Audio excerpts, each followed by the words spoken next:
оқырмандар кітапқа түртуге қорқады ше, ойбай бұзып алам, әп-әдемі кітапты, әдепсіздік бола ма деп. Жоқ, ондай емес. Мысалы кейде кітапқа қол қойдыруға келеді ғой, ашып қалсам іші жап-жасыл қызыл бояп тастаған, сүйсінесің да кітапты, оқып жатыр екен ғой адамдар. Кейбір кітаптардың артық екен. Бірақ мен оны неден түсем, бір ашып қоя салғам, қызықпағам, немесе жаңағы тақырыбына қызығып, авторына қызығып, немесе атына қызығып алып қойғам. Қарасам іші мүлдем басқа екен. Ондай да манкілер бар ғой кітаптарда. Артық кітаптардан құтылу деген бауырларға хадия ғой. Кейбір кітаптарда қарасаң, Жамул Эсмуху Дауфа Мадмунух дейді. Аты керемет, ішін ашып қалсаң, атына сәйкес келмейді деп ренжитіні бар да. Ол кітапты басынан аяғына дейін, мысалы 350 бет болатын болса, 350 бетті түгелдей оқып шығам деген нәрсе. Енді дұрыс, әдеби роман болатын болса, сенде басы бар аяқ жоқ болып қалады ғой. Кейбір жаңағы белгілі бір тақырыпта жазылған, белгілі бір неде жазылған кітаптар мысалы. Менде өзімде толық оқылмаған, бірақ одан керегімді алып болған кітаптар жетеді кітапханада. Кімде-кім кітабын ағартса, Алла Тағала оның жүзін қарайтады дейді да. Яғни кітабын ағартса деген, тым жазбаса, шимайласа, түртпей оқымаса деген сөз ғой. Ал кімде-кім кітабын қарайтып шимайлатып тастаса, Алла оның жүзін ағартады дейді. Мен де алдым бұл кітапты деу үшін ғана алатындар бар. Сториске салып белгілеу үшін. Оны сен қайтадан репост жасамасаң, менікін неге салмайсың деген сияқты. Ол да енді адам көңілі ғой, қызық қой енді. Сол кітаппен ұрғым келді ғой, бір мейірім шапағатсыз ше. Мен өзім 2-ақ кітап жаздым. Бір жылдан бері менімен сөйлесіп жүрсің. Не кітап жазған білмейсің ба сонда? Бәрібір ма саған деймін да сонда. Сені тұлға қылып қалыптастыратын бір 5-6 кітап қана жеткілікті. Бірақ соны табу үшін шынымен де 1000-2000 кітап оқу керек та.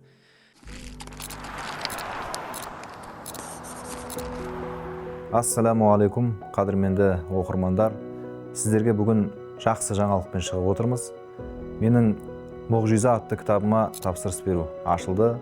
Бұл кітапта пайғамбарымыз саллаллаху алейхи уассаламның айды хақ бөлуі, мүбәрак саусақтарының арасынан су ағуы, Исра, Миғраж оқиғалары сынды үлкен-үлкен мұғжизалар қамтылған. Сонымен қатар Құранның мұғжизалығы жан-жақты түсіндірілген. Мұғжизаның не екендігі, оның басқа да керемет, сиқыр сынды көріністерден қандай айырмашылығы бар екені анықтап берілген. Бұл кітаптағы оқиғалар сізді бейне бір пайғамбар заманына алып барғандай, ғайып әлемде отырғандай сезім сыйлайды, көзіңізге жас келтіріп, жүрегіңізді елжіретеді. Сахабалар мұғжизаны береке деп білген. Осындай мол білім мен берекетке қалай қол жеткіземіз десеңіздер, төменде ақпараттар берілген.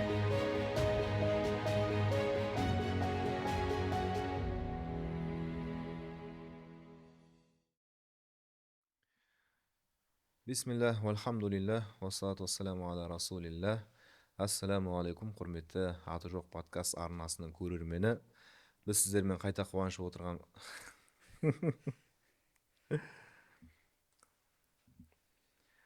Бисмиллах, вальхамдулиллах, вассалату вассаламу аля расулиллах.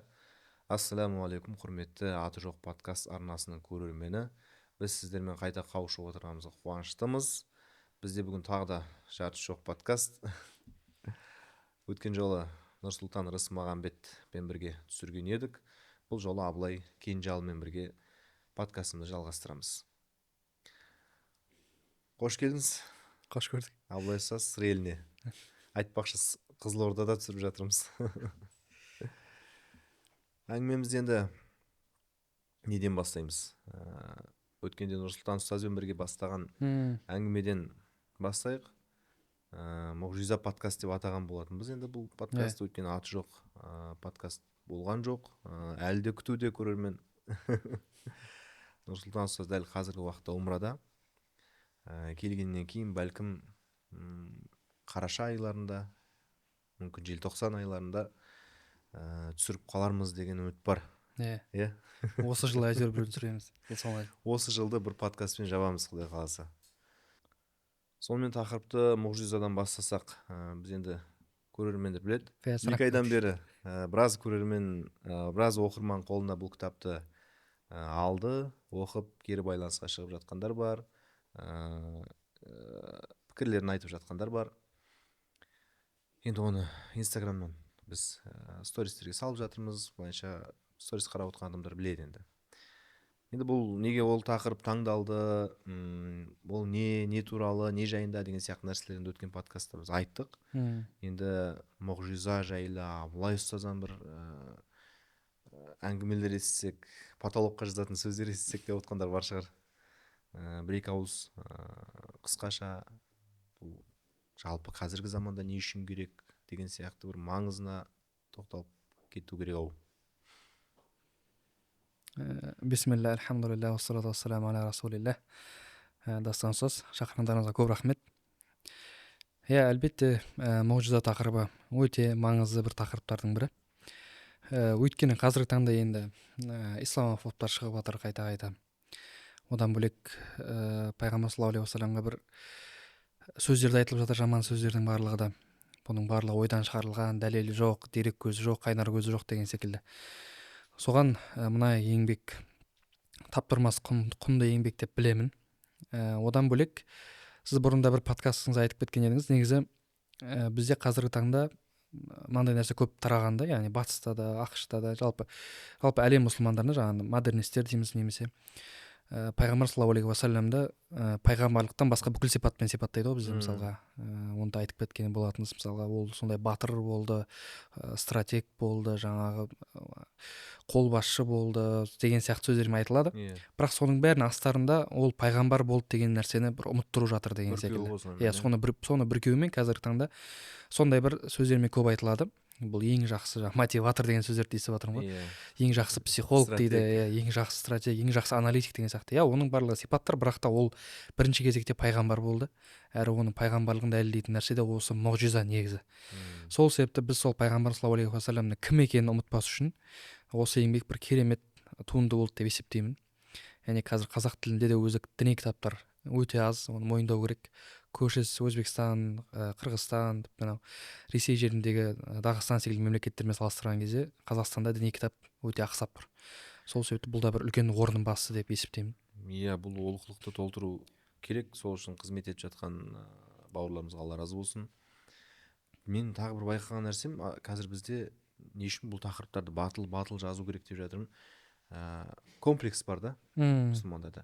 Қазір айтайық, исламда ғылым жоқ десе соған бір ұялып қалатын, соны бір ақтағысы келіп бір нәрселер айтады. Сол сияқты бұның барлығы аңыз ертегі десе оған өзі де бір сенейін ба сенбейін ба, сенсем ақымақ болып қалмайын ба, сенбесем діннен шығып кетпейін ба деген сияқты бір қай жағына болсарын білмей өзінің иман тармақтарын мысалы алып қарасақ, біздің бүкіл иман тармақтарын бәрі ғайып қой, енді Алладан бастап ақирет, періште, оның ешқайсысын ешкім көрген жоқ қой. Олай алатын болсақ оның бәрін жоққа шығарып тастауымыз керек. Біз тек қана жаңағы ұстап көргенімізді білетін, соған ғана сенетін үмбет болуымыз керек қой ол үшін. Енді осындай тұста білмеймін, мүмкін бұдан да басқа көптеген шабуылдар болып жатыр ғой әр тұстан. Мысалы араб құлдар, ол исламды арабпен байланыстырып деген сияқты нәрселер.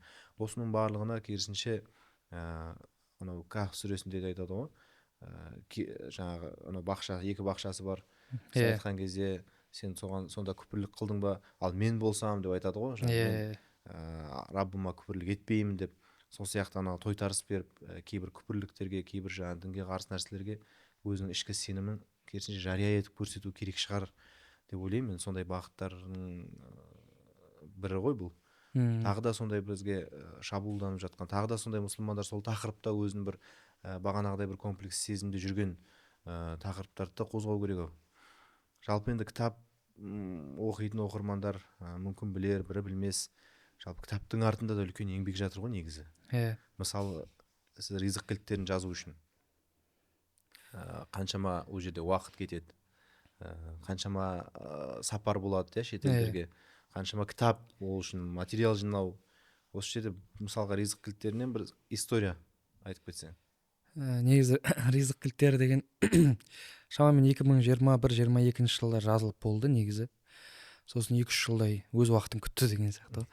Негізі көбінесе жұрттар ойлайды, мысалы кітап жазған кезде оқырмандар былай отырды, 1-2 айда жазып тастады, немесе бір жерден аудара салды деген секілді. Бірақ ол өте оңай шаруа емес. Мысалы бір ризық кілттерінен материал іздеу үшін Стамбулға кемінде 4-5 рет барып қайтқан шығармын.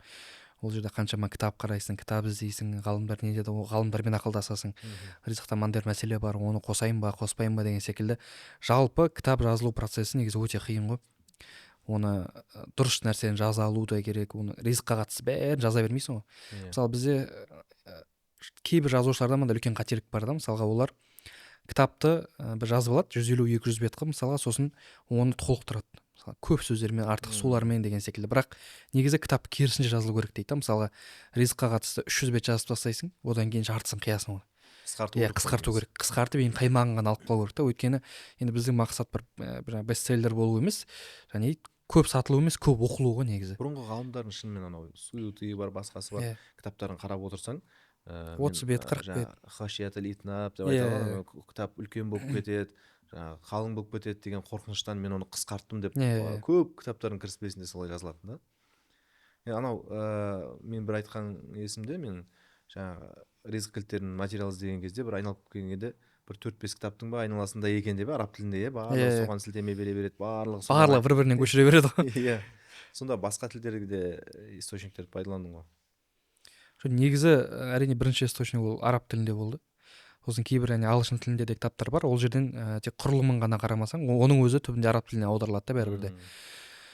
Солай қарадық, өйткені ризық мәселесі де бір жеңіл мәселе емес, бұл ауыр мәселе ғой. Өйткені көбісі бұл ақидаға қатысты мәселе болғаннан кейін көптеген авторлар былай айналшықтап шығып кетеді тақырыптардан, кейбір тақырыптарды қоспай деген секілді. Енді қазір мысалға бұл не үшін айтып жатырмын, кітаптың артындағы еңбек, кітаптың артындағы шығын, ол тек қана ақшамен өлшенбейді, оның ішінде уақыт бар, мысалға қанша адамның денсаулығы бар дегендей ғой. Енді біз енді әдетте пендешілікке салып кітап шығарыпты, қаншадан екен, осыншадан бір 5000 кітап шығардым деген өзінде әрқайсысы осыншадан болса мұнша миллион тапты деп мысалға не қыламыз. Кітаптың пайдасы мен шығыны бір-біріне қалай келеді? Егер де солай ойлайтын болса қазір бұл жерде отырмас едік қой деп. Жоқ, олай емес, кітаптан Аллаға шүкір пайда аз емес, жақсы. Бірақ та енді біз қазіргі таңда бір өзіміздің артымыздан бір мұра дүние қалдыруға әзір жұмыс жасап жатқан жоқпыз негізі. Өйткені мысалға бір енді кітаптан жақсы қаражат түсті дегеннің өзінде, мысалға мен былтыр кітаптан ризық кілттері есімде, мысалға жазда сатылымға шықты. Сол кезде бір енді жақсы миллиондаған сатылымдар болды, бірақ сол миллиондаған сатылым 4 айдың ішінде Стамбулда толық кетіп қалды да кәдімгі. Оқу керек болды өйткені. Енді оны қазір жинап алып, оны бір үйге салып, оны бір көлік алып, ондай болған жоқ та. Өйткені дәл қазір оны қайтадан барып білімге құймасаң, ол ертең тез ұмытылып кетеді, және сен де тез оны қалай айтсам болады, бір құлдырап кетесің да. Сол себепті барынша енді қазір кітаптан қаражат түссе де, оны қайтадан кітап алып, Стамбулдан қайтадан араб мемлекеттеріне барып, арабша кітап іздеп, материал іздеп, білімге ақша құюға тырысып жатырмыз енді әзірге. Жалпы негізгі солай болып жатыр деген ғой. Кітап аласың, сатасың, қайтадан аласың, сөйтіп білім іздейсің, сөйтіп айналып жүрді дәл бір жерде. Енді бұрынғы жаңағы птф-та бір кітап шықты ғой, сенде қандай еді? Кітап оқу ма, не үшін кітап оқу керек деген ба бір? Не үшін оқу, кітап жайлы кітап. Не үшін оқу дегендер шықты ғой. Сол кітаптардың ішінде мысалға жаңағыдай нәрселер болды. Бұрынғы мұсылман ғалымдарының кітап жинауы, жеке кітапхана деген нәрселерге, енді ол ғалымдардың несі ғой, оқиғалары. Жалпы мысалға қазіргі біздің оқырмандар, жалпы кітап оқып жүрген адамдар, мейлі айына жылына бір кітап оқитын болса да, кітапқа уақыт бөледі, әйтеуір көңіл бөлетін адам үшін жеке кітапхана дегеннің маңыздылығы қаншалықты. Мысалы ол енді бір университетте сабақ беретін, болмаса бір жерде жаңағы уағыз айтатын адам үшін ғана емес, жалпы қарапайым әртүрлі саладағы, әртүрлі қызметтегі оқырман үшін өзі жеке кітапхана ұстау, оны жинау, оған ақша жұмсап сатып алу деген қаншалықты маңызды деген нәрсе ғой. Негізі кітап деген жалпы үлкен естелік қой негізі бірінші орында. Мысалға оны ғалымдар да айтады да. Мысалға сенің осындай кітапханаңды үлкен аштың да, сол жерде өзің бөлмең кітаптар толтырып жатсың жыл сайын. Сол шамдық жерде бір ғалым айтатын сөзі бар. Мен әрбір кітабымның қай жерден алдым, қалай алдым, соны кітапты көрген кезде сол еске түседі дейді. Сол кезде бүкіл ахуалым, отбасым жағдай қандай болды, қандай еңбекпен алдым, мына кітапты алған кезде жаңбыр жауып тұр еді, мына кітапты алған кезде қар жауды, бір қиындықпен алдым, үйге әрең жеттім деген секілді әрбір кітаптың өзінің естелігі болады да. біреулер жаңағы сувенир жинайды дейсің ғой. Иә, Стамбулдан, сувенир басқа жинайды. жерден. Біреулер магнит жинайды, Иә, магниттер оны неге жақсы. біреулер тек әдемі фотолар жинайды. оның бәрі жақсы ғой, бірақ та кітаптың естелігі басқаша да бәрі. Мгм. Әрбір кітабының өз естелік көрген кезде есіңе түседі. Мына авторды артына жүгіріп жүріп қолын қойдырып алып едім. Мына шейхті әрең көндірдім, қолын қойдырып, сөйтіп бәрібір ыстық естелік болады да. Кейін ол өзіңе көрген кезде де, артына ұрпағын қалдырған кезде де бұл жақсы нәрсе да. Бірақ қанша ғасыр уақыт өтсе де әлі күнге дейін бүгінгі күннің өзінде жетістікке жеткен сондай бір жаңағы өзінің арманына қол жеткізген адамдармен әңгімелессең, көбісі кітапқа жақын, кітапқа Иә. құмар, кітапты көп оқитын немесе кітапқа көп ақша жұмсайтын адамдар болып шығады да. Мысалы доктор Атос Сымбати деген болды ғой, Иә, Нұр білемін. университетінде 10 жылдан астам уақыт сабақ берді. Сол кісі де өзінің студенттік шағын айтып берген кезде соңғы ақшама кітап сатып алып аш жүретін едім дейді. Енді қарасаң өзінің ол Египеттің өзінде, жалпы Египетте емес, араб елдерінде де үлкен ғылыми дәрежесі жағынан ол танымал да, өте Иә, жаңа заманауи тақырыптарда иә, жаңа диссертациялар қорғап, еңбектер жазып, мысалға сондай үлкен әлемдік университеттерде дәріс оқыған, Катарда қаншама жыл мысалға сабақ берген. Соның барлығына қарасаң сол студент кездегі оқиғалармен байланыстырады да, әсіресе кітаппен, жаңағы уже тамақ алам ба әлде кітапқа жұмсайын ба деген таңдаудың өзінде тұрған кезде мен кітап алып біраз қарным ашып қалып қиналып қалып жүрген кездерім бар еді деген сияқты.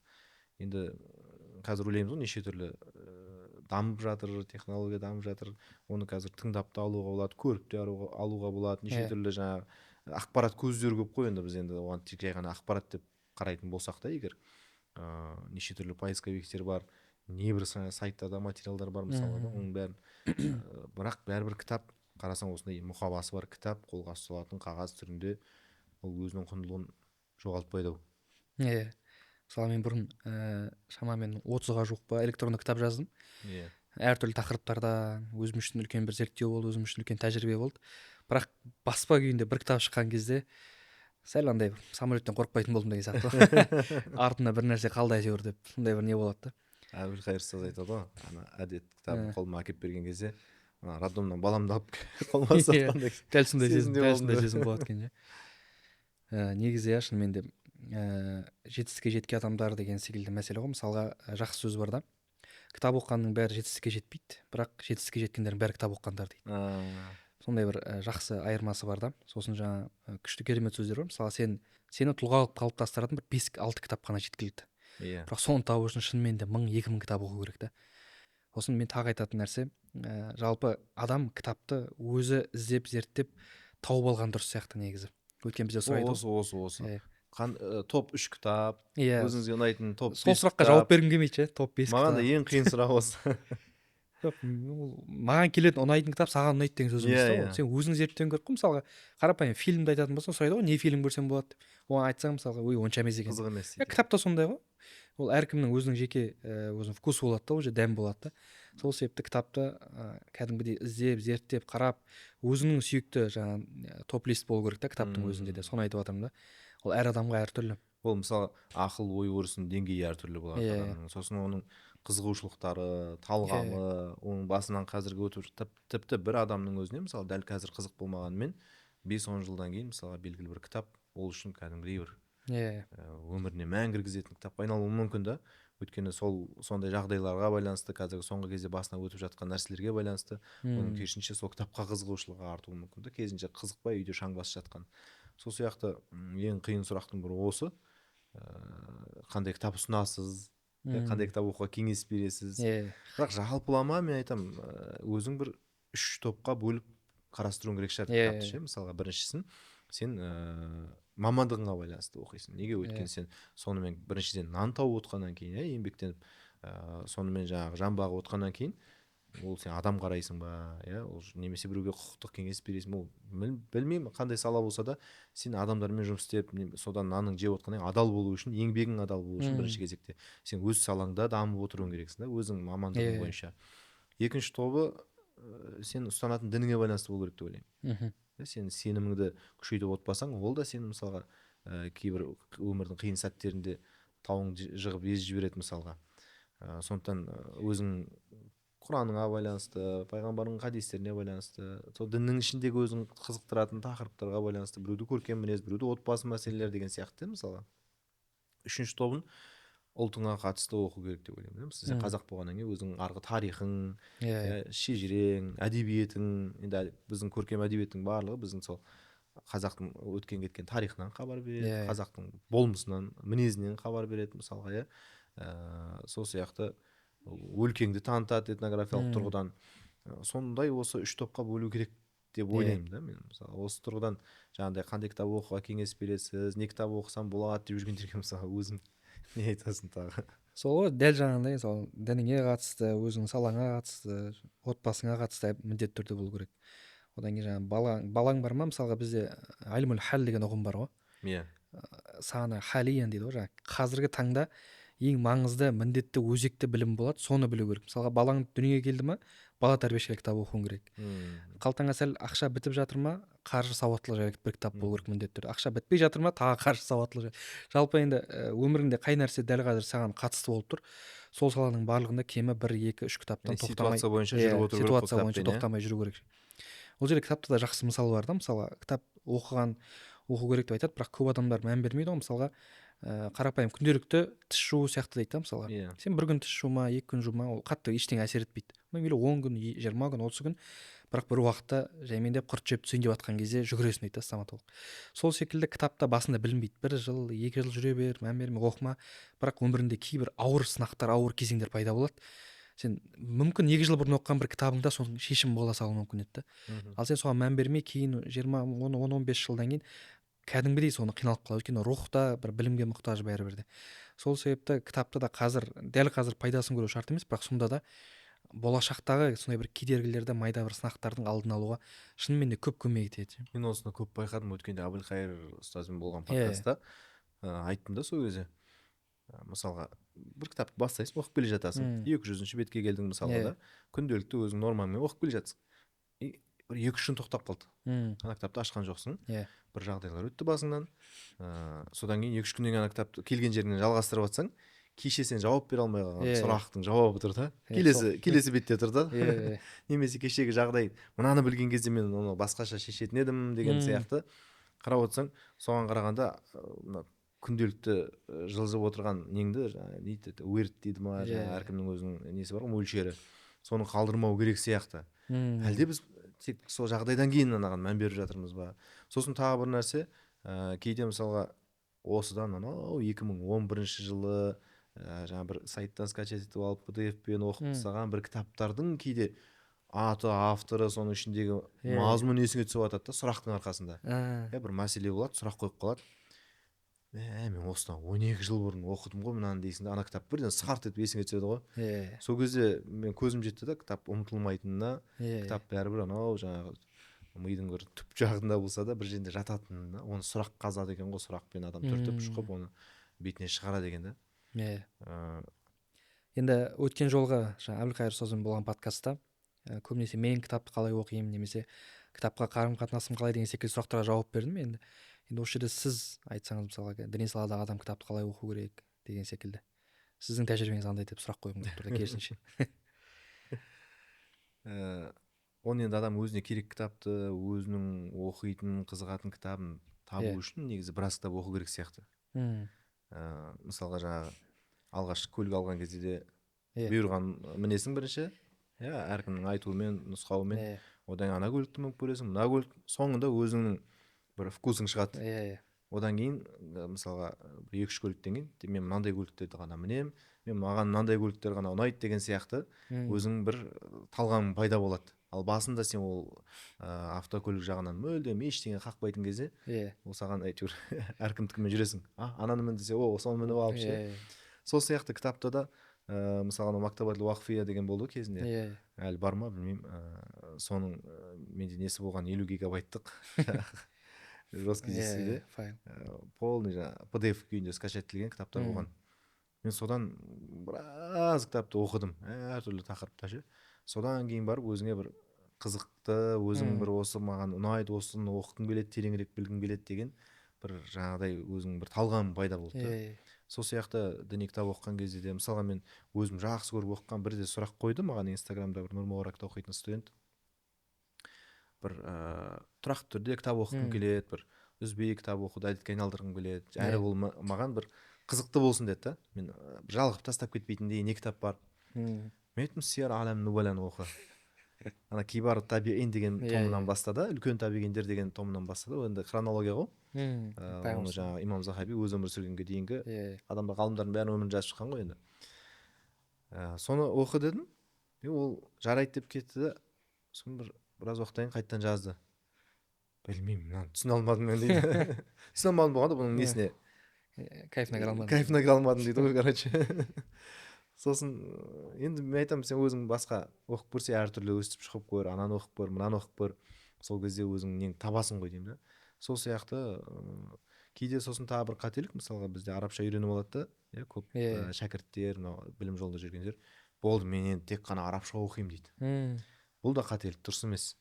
Неге? Өйткені сен осы өзің салаңда жарық көріп жатқан қазақ тілді, егер білсең орыс тілді, қандай тілдер білесің, тіпті аударма болуы мүмкін да. Ол кітаптарды оқып тұру керек. Мысалға сен Ибн Касирдің тәпсірін арабшадан оқи алсаң да, бәрібір сен оны қазақ тіліне аударылып шықса, сен оны оқып шығуың керексің. Неге? Өйткені саған бұл біріншіден қазақша сөз құрылымы, сөйлемдердің несін үйретеді, екіншіден аударманы үйренуің мүмкін сен одан. Үшіншіден сен қателіктерді көресің. Саған мына жерде дұрыс бермепті, оны былай беру керек еді деген сияқты сен өзіңде бір жеке тәжірибе қалыптасады. Қай бір жылдары Олжас Бейсенәл телеграм-каналға қазақша кітаптардың әртүрлі бұрын жарық көрген оқып, пікірін салып, кейбір жерлерінде жаңағы қатесін түзетіп дейміз бе, жаңағы былай болған дұрыс еді деген сияқты ой пікірмен бөлісіп сөйтіп отырды ғой мысалы. Бұл да бір үлкен тәжірибе да. Сондықтан арабша үйреніп алдым деп енді мен бұрын арабша оқимын, әрине енді круто көрінеді анау. Бізде бірақ ол бір иллюзия бар ғой, арабша оқып жатырмын деп ойлайды, бірақ түсініп жатқан жоқ. Теманы түсініп жатыр да, бірақ нақты түсініп жатқан жоқ. Ол кейбіреулер бар, сосын анау жүргізіп Құран сияқты оқығанына риза болады. Қарекеттерін дұрыс қойып шығып жатыр, бәрі қателесіп жатқан жоқ, бірақ түсініп жатқан жоқ та толық. Мүмкін 30%-ын түсініп жатыр сөйлемдерін. Ол да үлкен қателік. Сондықтан кітап оқимын деген адам жаңағыдай тәжірибемен түсінеді ғой өзі не керек екенін. Сол мен де айтамын, осы інілер сұрайды мысалы, кітап оқимын дейді, мынау да қызық, анау да қызық, әлі бір салаға кіре алмай жүрмін, мынау да хадисті де оқимын, тәпсірді де оқимын, фиқхты да оқимын, не істесем болады, қай салаға кетейін деп айтамын ғой. Саған сала таңдайтын уақытта емессің әлі. Ондай уақытта емес. Сен әзірге бәрін оқы, 5 жыл. Фиқхты да оқы, хадисті де оқы, тәпсірді де оқы. Сөйтіп айтамын да, сен сөйтіп 5 жыл оқыш, бір уақытта кітапханаға қарасаң, бір хадиске қатысты кітаптар көбейіп кеткен да. Бұл да бір белгі да, сен сәл хадиске жақындау екенсің онда. Немесе фиққа қатысты кітаптар толып тұр, онда саған негізі фиқ қызық, жаймен сен оған қызыққансың, бірақ өзің білмейсің. Сол сала жаймен деп кете бересің да, бірақ оған дейін әлі өз-өзің зертте деймін да, бір талғам айтуға, жаңағындай мына кітап ұнайды, мына кітап ұнамайды деп айтуға тұра тұрады әлі 5 жылдай. Бәрін оқы, ананы да оқы, мынаны да оқы, арабшаны да, қазақшаны да оқы. Не жүргізіп тұрасың ба? Жаңағыдай қалай айтсақ, сортировка дейміз ба? Мысалға кейде енді жылдар бойы 10 жыл, 15 жылдың ар жағында кітап жиналып жатыр ғой. Артық кітаптардан құтылу деген нәрсе бола ма? Болады, артық кітаптардан құтылу дегенде. Артық кітаптардан құтылу деген бауырларға хадия қойып саған күшті сыйлығым бар дейсің, бірақ менде көп болады да, мысалы кейде шынымен жиналып көп болып кетеді. Я ол сенің үйіңе сыймайды, я жұмыс орныңа сыймайды. Сол кезде түсінесің кейбір кітаптардың артық екенін. Бірақ мен оны неден түсінемін? Бір ашып қоя салғам, қызықпағам, немесе жаңағы тақырыбына қызығып, авторына қызығып, немесе атына қызығып алып қойғам. Қарасам ішінде мүлдем басқа екен. Ондай да обманкілер бар ғой кітаптарда. Жаңағы жарқыратып бір тақырыпты қояды. Қарасаң ол жайында бір көп айтылатындай әңгіме жоқ. Сол сияқты немесе мүлдем сенімен үйлеспейтін, жаңағыдай мамандығыңа келмейтін, не сенің жаңағы қызығатын тақырыбыңа келмейді. Сондай кітаптардың кейде азайтып, сол кезде кітапхананы бір босатып алып жасайтын кездер болады да. Дәл солай. Оны да негізі жасап тұру керек қой. Жаңағы есіме түсіп кетті, Шейх Абдулхат Абу-Ғудданың керемет сөзі бар да. Кейбір кітаптарда қарасаң, Жамул исмуху ва дауфу мадмунуху дейді. Аты керемет, ішін ашып қалсаң, атына сәйкес келмейді деп ренжитіні бар да. Шынымен де ондай кітаптар көп, яғни сөреде. Өйткені қазір енді көбінесе арабша кітаптар аласың, тақырыбы керемет. Неге біз оның мазмұнын қарай алмаймыз? Өйткені сырты күлеңкімен шығады да. Оны ашуға рұқсат жоқ. Содан кейін жақсы хайыр деп білмеген күйі алып кетеміз, бірақ үйге барсақ, не үшін күлеңкі жабық тұрған сүресі. Неге сондай кітаптар бар? Одан бөлек жаңағы бір сөреңе қарайтын болсаң да кейде сөрең көзіңе андай қалай айтсам болады уже жалға бастайсың, бір кітап тұрады. Содан кейін қарайтын болсаң бір салада кітаптар мүлде азайып кеткен. Мысалы бір қарасам менде сериядан 6 кітап бар, 7 кітап бар. Ана тақырыптан кітап көп. Содан кейін сол тақырыптар бір-біріне келіп қалмау үшін кейде қарап тұру керек та сөреге солай. Сөйтіп кейде қарап тұрамыз. Ескі кітаптардан да, ескі кітап дегенде қалай жақсырақ баспа шықса оны да аламын. Мысалы менде үйде Нұсхатун Назар деген хадис этимологиясына қатысты кітаптың 4 нұсқа бар, 4 түрлі нұсқа. Бірінен бір өтеді да, оны әрқайсысын қызығып алдым. Сондай жалпы кітапханаға да әрдайым сондай бір күтім қажет, оңықта бір адамдары болады. Сол себепті қазірден кеш қалған жоқсыз, негізі өз кітапханаңызды қалыптастыру қажет. Бұл бір жаңағы үйдің алдында бақша сияқты ғой, арам шөбін отап, ана жаңағы талдардың түптерін қырқып, артық өсіп кеткен жерлерін қиып деген сияқты. Солай қарап тұру керек қой. Сосын тағы бір нәрсе, мысалға бізде көбісінің кітап оқыған кезде кітаптың авторына немесе кітаптың өзіне ішіндегі мазмұнға бір фильтр жасау дейміз ба, жоқ әлде жоқ, ол кітап жазғанның бәрі енді ғалым емес қой. Кітап жазғанның бәрі қателеспейді емес. Ол да қателеседі. Оның да жазып отқан кітабының мысалы 5 бөлімнен тұратын болса, бір бөлімі жайында көп ізденбеген болуы мүмкін. Мысалы ол жайында көп жаңағы қатты қазбаламаған болуы мүмкін, поверхностно жаза салған болуы мүмкін да. Мысалы ондай нәрселерді допускать ету керек па? Бізде көбісін қорқады деп ойлаймын оқырман. Авторға қатысты нәрсені қалай жазылды солай ала береді да, мысалы. Мына жер қалай болды екен деп басқа салыстырып көрді деген сияқты бір ол әлде қателік па, батылдық па, қалай ол? Баяғы СССР кезінде атақты Поварнин деген автор бар ғой. Как читать книги деген кітаптар кезінде болды. Сол кітапта айтады, мысалы оқырманды құртатын нәрсе мына бір нәрсе. Кітап оқыған кезде оқырман 2 түрге бөлінеді дейді. Жаңа активті оқу деген бар, пассивті оқу деген бар. Пассивті оқу деген нәрсе, активті оқу деген нәрсе бұл кітаптың әрбір тарауына мән бересің. Әрбір сөзіне автор былай деп айтса, сұрақ қойса соған жауап бересің, ойланасың. Автор неге сұрады деген сияқты. Автормен кәдімгі диалог құрған сияқты боласың да. Пассивті оқу деген қазір көп оқырмандардың сипаты дейді. Бұл автор не айтса соның бәріне келісе бересің. Иә, дұрыс. Өзіңнің бұрынғы ойларыңды, ұстанымдарыңды да аттап өтесің кейбір жағдайлар дейді. Бұл оқырманды құртатын нәрсе дейді. Енді әрине ол жерде де ғалымдар айтпақшы, ан-нақд мa'ал адаб уал адаб мa'ан нақд деген күшті бір қағида бар да. Сен сын айтқан кезде де әдеппен айтуың керек, әдеп көрсетіп жатқан кезде де сын айтуың керек дейді да. Яғни сондай бір алтын қағида бар. Сол себепті өзімнің ойым бар екен, ұстанымым бар екен деп толықтай сынап жүруге де болмайды, өзіңді ақылды көрсетіп. Сол секілді толықтай онымен келісіп, жаңағыдай не істеуге де болмайды. Яғни сәл тірі болған жақсы, тірі оқыған дұрыс деп жатырмын ғой. Әйтпесе не үшін оқисың дейсің ғой. Сосын жаңағы оқуды да жалықтырып жіберетін, адам бетін қайтартып тастайтын тағы бір нәрсе бар. Ол кітапты басынан аяғына дейін, мысалы 350 бет болатын болса, 350 бетті түгелдей оқып шығамын деген нәрсе. Енді дұрыс, әдеби роман болатын болса, сен басы бар аяғы жоқ болып қалады ғой. Кейбір жаңағы белгілі бір тақырыпта жазылған, белгілі бір неде жазылған кітаптар мысалы. Менде өзімде толық оқылмаған, бірақ одан керегімді алып болған кітаптар жетеді кітапханада. Мен оның бір 2 бөлімін оқыған шығарым, 1 бөлімін оқыған шығарым, тіпті кейбіреуінің кіріспесін оқыған шығарым, бірақ мен одан алатынды алып болдым. Бұл кітап біткен есеп. Мен енді жартысы қалып еді, оқылмаған немесе тағы бір бөлімі қалып еді деп оны қайтып оған оралмауым да мүмкін да. Бұл жайында не айтасыз? Мен Әбілқайыр сосын подкастта айттым ғой мен бұны. Мен айтамын жаңағы өзің салаңдағы кітапты сен оқып тастауың керек деп айтамын да, басынан соңына дейін. Өйткені менде андай қағида бар. Мысалы кітап 300 бет бола ма, 150 бетке дейін дым алмасам, мына кітап мүлдем ақталмады да мен үшін. Мен соңғы 150 бетін оқимын. Бәлкім осы жерде ақталып қалатын шығар деп. Ақшам шығару керек дейсің ғой. Сен қанша еңбекпен кітапты аласың, 150 бет оқыдың, дым шықпай жатыр. Енді хотя бы соңына бітіріп тастайын деп, соңында оқыған кезде 1-2 нәрсе шығады. Мен сонымен ақтап аламын да кітапты ше. Әйтпесе негізі жаңа нәрсенде бір шеті бар да, мысалы көп адамдар болады, кітап ұнамай ма, тастап кете береді, мен кітабым емес екен деген секілді. Бұл да жаман қасиет ше. Ол кәдімгідей характеріңді де бұзады да. Сол себепті айтамын, орта жол ұстансаң жақсы да. Шынымен де кітап саған мүлде қатысы жоқ, уақытыңды алып жатса, тастап қой. Бірақ өзің нәпсің көбірек басып оқымай қой десе, соңына дейін оқы. Сондай екеуінің ортасын ұстанса әдемі болады деп айтамын да әрдайым.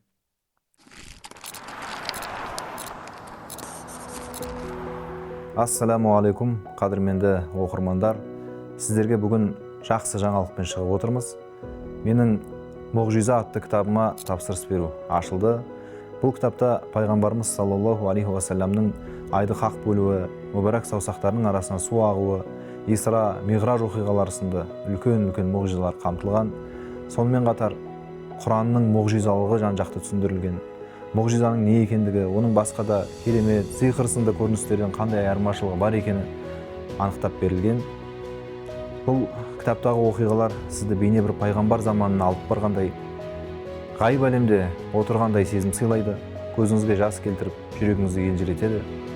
Сахабалар мұғжизаны береке деп білген. Осындай мол білім мен берекетке қалай қол жеткіземіз десеңіздер, төменде ақпараттар берілген.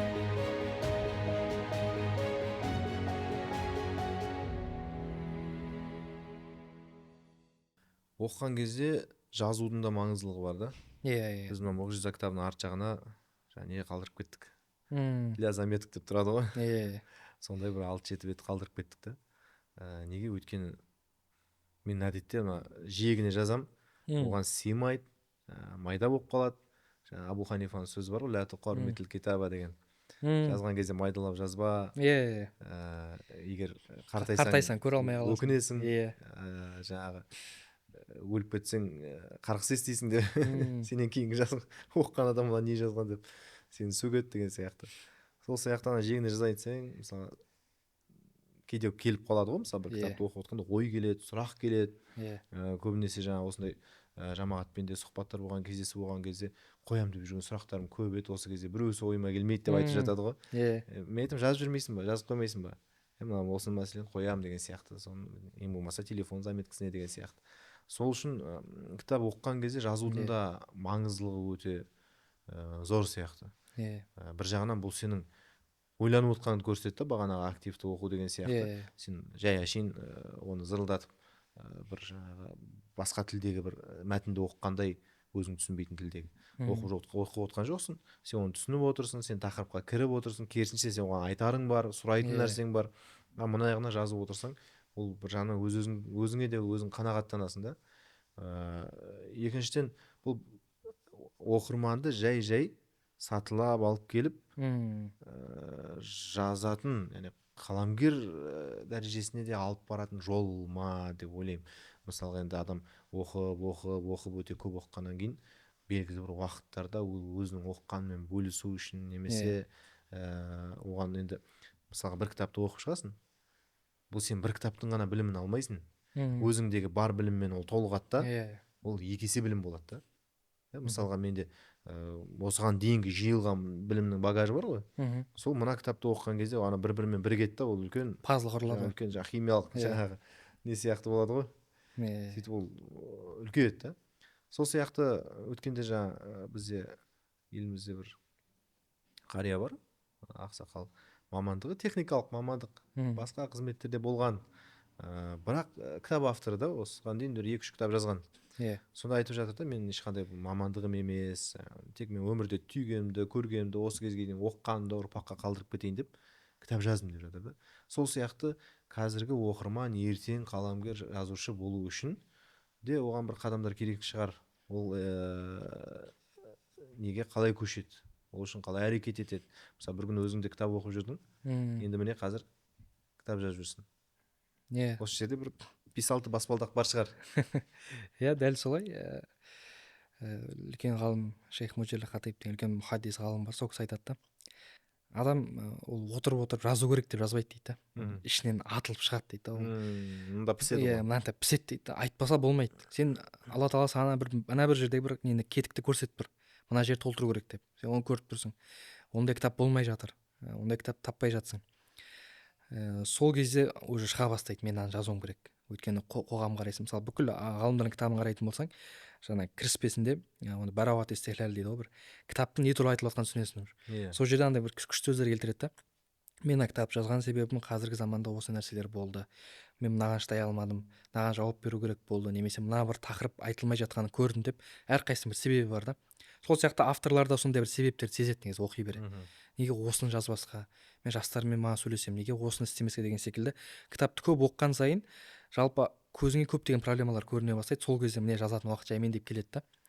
Одан кейін тағы айтатын нәрсе жаңағы жазу мәселесінде де бізде көптеген адамдар, оқырмандар кітапқа түртуге қорқады ше. Ойбай Иә. бұзып алам, әп-әдемі кітапты, әдепсіздік салдым бола деп ма па? деп. Жоқ, ондай емес. Мысалы кейде кітапқа қол қойдыруға келеді ғой. Иә. Ашып қалсам іші жап-жасыл қызыл бояп тастағансың А. ба, сүйсінесің да кітапты. Оқып жатыр екен ғой адамдар. Ал кітапты аппақ қылып әкеліп берсе, мынау мүлдем оқымаған, тек қол керек болып тұр да оған. Сол секілді кітапты оқу керек, сызу керек. Үлкен ғалым Шейх Раид деген кісі бар, сол кісінің бір керемет сөзі бар да. Мән байяда китабаху сауадаллаху вajhahu дейді. Уәмән сауада китабаху байядаллаху вajhahu дейді. Аудармасы қызық та, кімде-кім кітабын ағартса, алла тағала оның жүзін қарайтады дейді да. Яғни кітабын ағартса деген, тым жазбаса, шимайласа, түртпей оқымаса деген сөз ғой. Ал кімде-кім кітабын қарайтып шимайлатып тастаса, алла оның жүзін ағартады дейді. Жүзіне нұр береді, яғни саған білім береді да.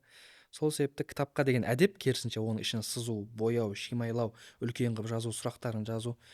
Жаңа исламда тұлғалық даму кітабынан рухани кешті болды, сол кезде айттым ғой, негізі бұл кітаптың шығуына батыс кітаптарына жазған менің заметкаларымнан басталғанда ішіне негізі біздің дінде де осындай бар, негізі мынандай бар деп сөйтіп жазып соның барлығын бір кітап шығару нәсіп болды да. Сол себепті қорықпау керек та, кітап жазу керек, сызу керек деп жатырмын. Бірақ жазғанда да енді кейбіреулер болады, бір анау күні кітапты салып қойыпты треске ма бір жерге, көріп қалдым да, картинка ғой, оқып болдым, көп пайда алдым деген сияқты салған. Енді ана кітапты қырынан түсірген ғой.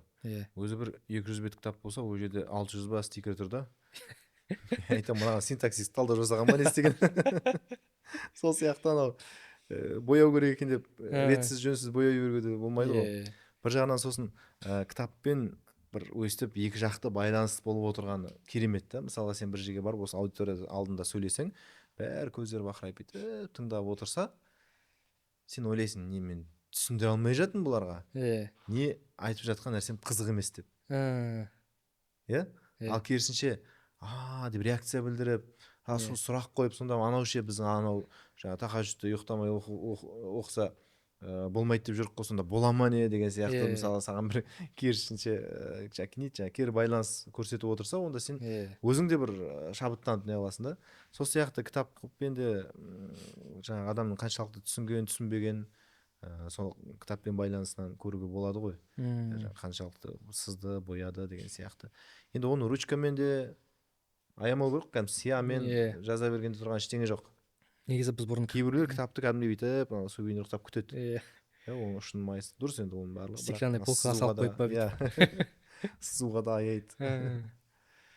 Сол анау кітап бар ғой, бұрынғы ілім жайлы кітаптар, Жамия Баян аль-Мафадлихи, Мағалим аш-Шадиса кітапты, сол жерде бір керемет сөз келтіреді да, бұрынғы ғалымдардың сөзін. 3 түрлі адам болады дейді, кітап оқыған кезде немесе ілім тыңдаған кезде ғалымдардың алдында.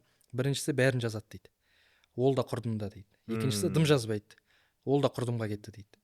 Үшіншісі өзіне керек жерлерін түртіп алады, негізі нағыз ілім алушы осы дейді да. Яғни тыңдағанның бәрін жаза бергені дұрыс емес, дым жазбай отқаны дұрыс емес, ішіне нақты керек жерлерін түртіп алып, көзге бірден көрінетін жерлерді жазып алған дұрыс. Ең жақсы түйгенін жазған дейсіз. Түйгенін жазып алған дұрыс. Кітаптан түсінгенді. Сол себепті кітап оқыған кезде, мысалға сенен кейінгі ұрпақтар да кітапты оқиды.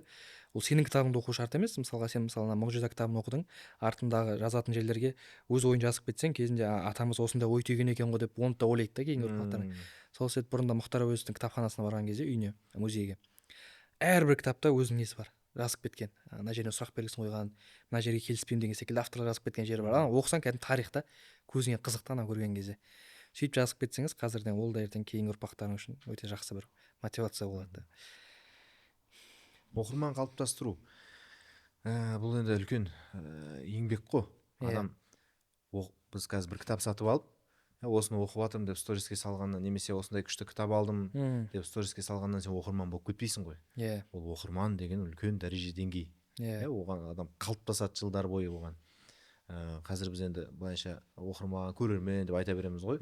Көрерменнің ішінде де оны не көріп отқанын түсініп оқып отқан бар. Оқырманның ішінде де не оқып отқанын жаңағы түйіп отырған, түсініп отырған адам бар. Енді көбіміз қазір неге ереміз? Трендке ереміз. Өткенде Муфтият подкастында да айтып кеттім. Кейбіреулер кофені ұнатпайды, мүлдем оны жақтырмайды. Бірақ амал жоқ, елдің бәрі кофе ішетін болғасын, сториске салу үшін солай күшті болып көрінеді. Эстетика дейді ғой, жаңағы кітаптың қасына қойып, азанда тұрып, мен ішіп жатырмын деген сияқты.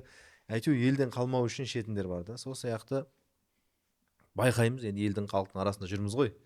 Кітапты да ертең күні мен де алдым бұл кітапты деу үшін ғана алатындар бар, сториске салып белгілеу үшін. иә Оны сен қайтадан репост жасамасаң менікін неге салмайсың менікін деген салмайсың. сияқты. Ол да енді адам көңілі ғой, қызық қой Иә. енді. Бірақ кейбіреулер сондай на показ әшейін құр әшейін мен де оқырманмын деу үшін ғана салатындар бар, алатындар. иә Бұл жерде оқырман болып қалыптасу үшін адам жаңағыдай өзінің бір кітап оқу әдісін, әдетін, жүйесін, мысалы бағанағы айтқандай таңдауын, талғамын қалыптастырып үлгеру керек шығар. Мысалы кеше бір оқиға айтып бердің ғой сен. Авторды кітабына қарап танитындар бар, и авторына қарап кітапты танитындар бар деп. Бұл қалай еді? Бір кездесіп мешітте сұрады дедім ба? иә мешітте емес, бір жерде отырған кезде сондай бір 4-5 адаммен отырып қалдық та, сөйтіп жазып мені таныстырып жатыр да, мынау ризық кілттерінің авторы осындай Абылай Кенже.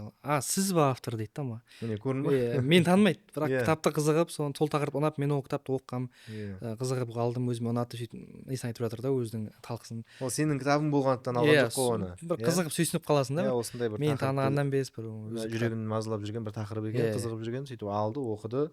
Автор есінде қалып, сен ба деп, содан кейін барып не автор, сол да бір қызық дүние екен да. Қарап отырсаң, ана адамның шынымен шынайы оқырман екенін көрсетеді да. Ал көбіне жаңағыдай атына қызығып, енді қазір бұл да бір маркетинг қой енді бұл жерде де. Кейбір кісілер тіпті мысалы кітабын өткізу үшін, халыққа жеткізу үшін жақсы ниетпен шығар енді. Сондай бір танымал түрі бар тұлғаларға барып ұсынатын, бұл бізде ғана емес, бүкіл әлемде бар практика ғой енді. Мысалға бұрыннан кітап саласында жазумен жаңа танылып қалған, немесе жалпы қандай да болса да салада лицо дейміз ғой қазір. Лицосы бар адамға апарып мысалы кітабын ұсынып, сіздің атыңыздан шығарсақ деген сияқты бір екі ортада келісімдер, бір сондай нәрселер болады. Бұл да қарап отырсақ оқырман қалыптастыруға бір зияны бар сияқты. Рас. Немесе оқырман шатастыру ма, әлде қалай. Білмеймін, өзім жүрегіме бір қонатын нәрсе емес. Енді жаңағыдай адам оқырман болу үшін бір, біз енді жаңа айтып отырмыз ғой, жазу үшін де мынандай қадамдар керек деп. Әуелі бір жазу үшін оқу керек қой. Өткенде жаңа кімнің Мұхтар Мағауиннің сұхбатын тыңдап отырып мен көп нәрсе айтты ғой енді. Соның ішінде бір түйгенім, жазу үшін өте көп оқу керек екен деген нәрсе келді да. Жазу үшін өте көп оқу керек екен деп. Сол сияқты енді әуелі оқырман болып алу үшін бір қанша, бір 3 қадам ба мысалға айтып кетсең, неден бастайды мысалы? Қазір мен мүлдем кітап оқымаймын, осы кезге дейін оқып көрген емеспін. Енді бастайын, міне бүгіннен бастап оқырман болып. Соны не істеймін, неден бастайын? Негізі оқырман болу деген үлкен мәдениет қой, негізі ол сезілмеген күннің өзінде. Өйткені ондай орта өте аз болып тұр да, қазір кітап оқитын, кәдімгі соның маманы, кітап оқиды, ойланады, не істейді. Бір жақсы жер, жаңа қалай айтсам болады, оқырман болып неден бастаймын деген кезде онсыз да көп күтіп қалғанда негізі ол адам. Сол себепті қазір ендігі қалған ғұмырын кітап таңдаумен өткізбеу керек та. Алдыңда не кітап бар, соны оқып бастап кетпесең уже кеш болып жатыр деген мысалда. Сол себепті қазірден кітаптарды оқы, дәл жаңа алдыңғы айтып кеткеніміздей, ол кітап таңдаумен, оны қараумен, әркімнен сұрау, сізден топ 3 кітап, сіздің топ 5 кітап деген секілді нәрсемен уақытыңызды құртып алмай, қазір қолыңызда өзіңізге қол жетімді қандай кітаптар тұр, соны алып бірте-бірте оқып кеткен дұрыс секілді. Одан кейін әрине көбісі сұрайды, мысалы жақсы орта қалай табамыз, кітап оқитын орта деп. Ол көбінесе кез келген ортаның өзі, жалпы не дейді ғой, қалай айтсақ болады, Африкада прайд дей ма, арыстандардың ортасы бола ма. Сен ол жерге арыстан болмасаң кіре алмайсың да негізі. Ол оқитын ортаға да оқымайтын адам керек емес негізі. Ол ортаңа тартпайды да сені. Сол себепті бірінші өзің одинокий волкқа өзің оқып бастайсың кәдімгідей. Әр жерде оқисың, жаттайсың, зерттейсің. Одан кейін бір қарасаң бір адамдармен мәжілісте отырып қаласың, әңгімең жараса бастайды, кітап туралы талқылай бастайсың. Сол кезде жаймен орта қалыптасады. Одан тағы бір айтатын нәрсе, бұрында телеграмға жаздым, ол жақсы ортаға қосылғысы келетіндер көп та, бірақ жақсы орта құрғысы келетіндер аз да. Мысалы сен де өзің оқып бастадың ғой енді, одан кейін қасыңдағы кітап оқымаған қанша бауырларың бар, класстастарың бар, сыныптастарың деген секілді солардың бірте жаймен тарт та, өзің орта құруға тырыс деймін да негізі. Сол себепті сөйтіп бірте бастап бірге кітап оқу, бұл кәдімгідей мәдениет. Одан кейін кітаптың да бір аштығы пайда болады. Мысалға сен бір 10-20 кітап оқып бір жылға тастап кете алмайсың. Бәрібір оқисың айналып келіп. Сол себепті айтатын нәрсем, бір әдетті қалыптастырып алыңыз. Әр штаңыз 6 ай 7 ай қай жерде жүрсеңіз де қасыңызда кітап болса жақсы. Көлікте де, жатар кезде төсектің жанында да, бүкіл жерде кітап болса, тек дәретханадан басқа жерде, сол жерде жақсы да. Бізде кітап дәретханада оқитын нәрсе қылып қояды ғой. Ондай заманда болды. Немесе столдың астына қойып қояды кітапты. Иә. Сол үшін өйтпей кәдімгі кітапты бір құнды жерлерге қойып сөйтіп оқып бастап кеткен дұрыс деген ой ғой негізі. Одан кейін Айта бер. одан кейін жаңа бір нәрсеге ойлап қалдым да, мысалға көбісі кітапты авторға қарап алады ғой, мысалы трендтен қалмас үшін. Екінші жағы да бар. Кейбір адамдар болады, сол тақырып өзіне керек, бірақ оқымайды, керісінше. Әлі сұрайды да, мысалы біреу сұрақ қояды, осындай проблема бар еді. Сен жаңа мысалы айтамын, риск тілден оқысаң жауабы бар еді, бірақ кітапқа реклама жасағандай болмай ақ қойшы, тасташы деймін да. Айтып жібересің да, енді айтамын, мысалы сен өткенде бір кісі жазып жіберіпті маған, бір оқырман. Екеуміздің перепискаға қарайтын болсақ, 1 жылдан бері сөйлесіп жүрген, сұрақ қояды, мен жауап беремін, стористарға жауап береді деген секілді. Сөйтіп бір сторис салдым, маған жазып жіберіпті, ұстаз қандай кітап деп. Сол кітаппен ұрғым келді ғой, бір мейірім шапағатсыз ше. Мен өзім 2-ақ кітап жаздым. 1 жылдан бері менімен сөйлесіп жүрсің. Не кітап жазған білмейсің ба? Сонда бәрібір ма саған деймін да сонда.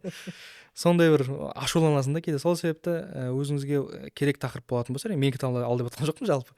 Ақша аямау керек та негізі. Сосын бізде көбінесе сұрақ қойған кезде әшейін енді көңіліне тиетін шығар, біреудің бірақ еріккен сұрақтар көп та. Мысалға мен мына кітапты алдым, иә. Сөйттім де оқып шықтым. Ой, керемет, күшті.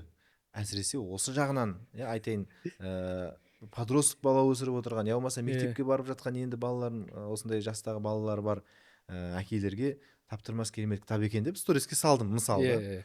Сөйтеді, бұны қайдан аламыз? Мына жерде суретте кітаптың аты тұр, авторы тұр. Гуглға жазсайшы, немесе жаңа қандай нелер бар, поисковиктер, немесе кітап дүкендер бар. Қарапайым машин ашты жаза салса, атын несін шығарып береді осыған. Бар болса елде бар, жоқ болса жоқ. Бұны қайдан аламыз деген сұрақ. Бұл ең адам нервісін келтіретін сұрақ қой. Енді қарапайым сен поисковикпен жұмыс істей алмайсың, 21 ғасырда отырсың деген нәрсе де. Одан соң енді анау кітап оқыған адам жай ғана өзі оқырман болып қалыптаспайды. Ол өзінің үй ішіндегі отбасына, балаларына бұл нәрсені дарытады да. Мен есімде, мен әке-шешем өзімнің баяғыдан көркем әдебиет көп оқиды. Тіпті олар жаңағы ауруханаға жатып қалған кезде де үйден сүлгісінің басқасын пакетін апарып бересің ғой. Сол кезде ана кітапты алып жібер дейді. Бір кітапты алып жіберіп апарып бересің да, мысалға. Мен өзімнің атам Азидулла деген. Мен баламды, ұлымды Азидулла деп қойдым ғой, атамның атына. Арабтар ұқсап дейді. Орыста да бар ғой енді. Иванович дегендер бар ғой, мысалға. Сол сияқты. Сол кісінің оқымыстылығына ұқсасын деп қойдым да енді. Бұл жерде ол кісі өте көп кітап оқитын, өзінің бір стена кітапханасы бар, және ешкімге ұстатпайды ана кітапты. Бір көз көрмейді. Енді үлкейе келе бір көз көрмей қалды. Қартайғанша, әбден ауырып жатып қалғанша оқыды кітапты.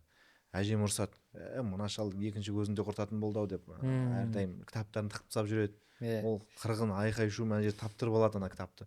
Соны күнде көріп өскеннен кейін ол бір адам кітапқа деген қызығушылығын арттырады да. Мен есімде бір рет екі кітабын сұрап алып кеткен оқуға. Біреуін, сосын біраздан кейін біреуін деген сияқты. Ай заман деген кітаптар болды ғой. Сондай кітабын сұрап алып кетіп, бір 20 күн өткеннен кейін ба, ай бала, ана кітап қайда? Шал ғой қартайған. Балалардың немерелерінің атын ұмытып қалатын жаста жүрген кісі да. Бірақ ана кітап қайда? Әкеп бер дейді. Я дейсің. Ертең қайтадан сұрайды. Кітапты не қылдың? Ана әкеліп сен қолына өткізбейінше, ол жазып жүре ма бір жерде білмеймін ғой. Сұрай береді. Сондай бір адамның болуы отбасында, ол бәрі, балалардың бәрі кітап оқитын, кітап құмар болып кетпес, бірақ бәрібір бір екеуіне болса да ол нәрсе дариды.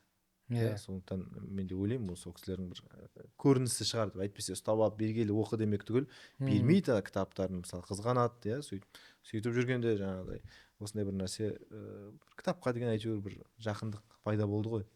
Сондықтан адам өзін оқырман қылу арқылы ол өзінің ұрпағын, отбасын кітаппен жақын, кітаппен дос етеді. Енді жаңағы Қайрат ұстаздың бір сөзі бар ғой, кітабы телевизорынан үлкен, кейбіреулерінен жаңағы кітабынан телевизор үлкен дей ма? Кітапханасынан телевизор үлкен деп. Сол сияқты үйге барған кезде үйдің я болмаса бір бұрышында екі кітап тұрған адам көрмесе, ол да бір суық көрінеді ғой, дұрыс па? Рас.